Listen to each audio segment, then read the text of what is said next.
รัวบ้านป้าตัวสะอาด สะอาดบ้านครัวบ้าน ขอยยังสิเฮ็ดไหม เห็ดหยังไม่นะ ก่อน เห็ดหยังไม่ เฮ็ดครัว เห็ดครัวแต่สิแกงหยังบัดนี้ แกงซีนหมู ลม บวกใส่หน่อยลม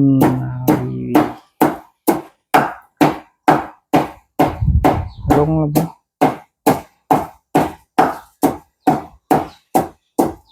ป้าดใส่หมักเพชรลายก็ได้ ลาแซ่บ สดกับยำฮ้อนนี่คักปานใดนี่ยำหนาว จังคักนี่ลมพัดวีลมพัดเย็นวีต้องกินเผ็ดฮ้อนว่ะ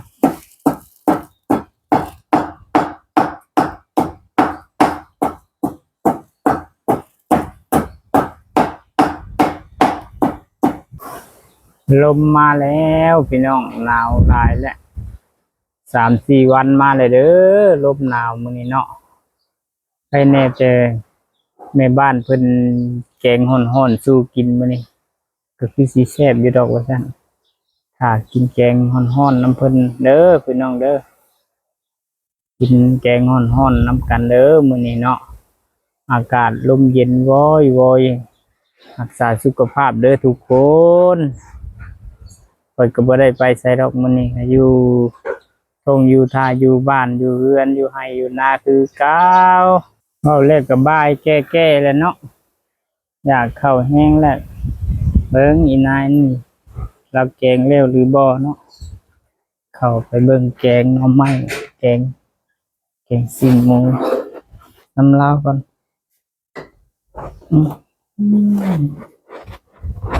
หอมทุยๆแท้หอมผักอีตู้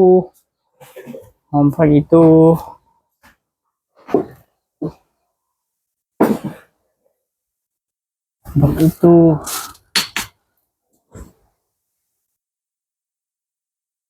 เก็บหมักบวบหมักซีนหมู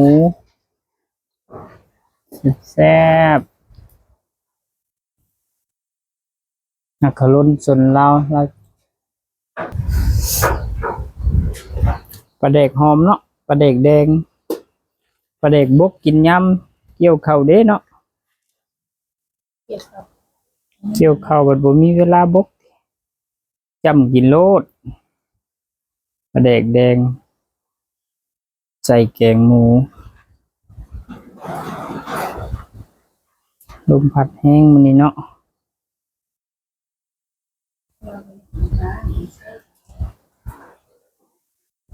ก็ได้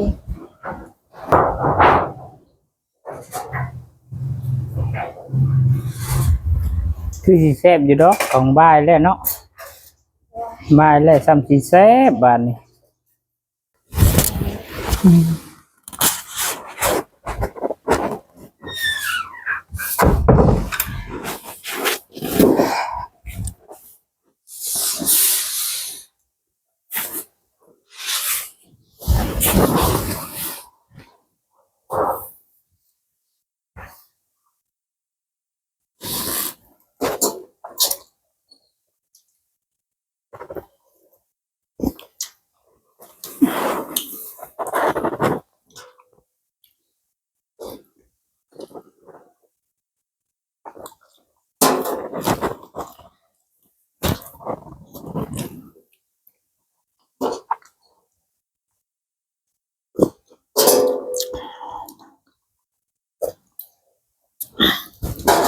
ว่าเบื้องนึงมันแซ่บแฮง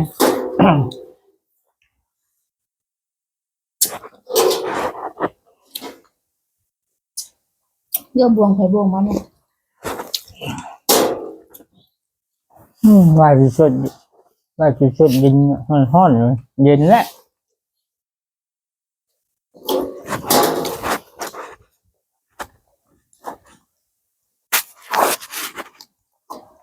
มาจะใช้เสร็จ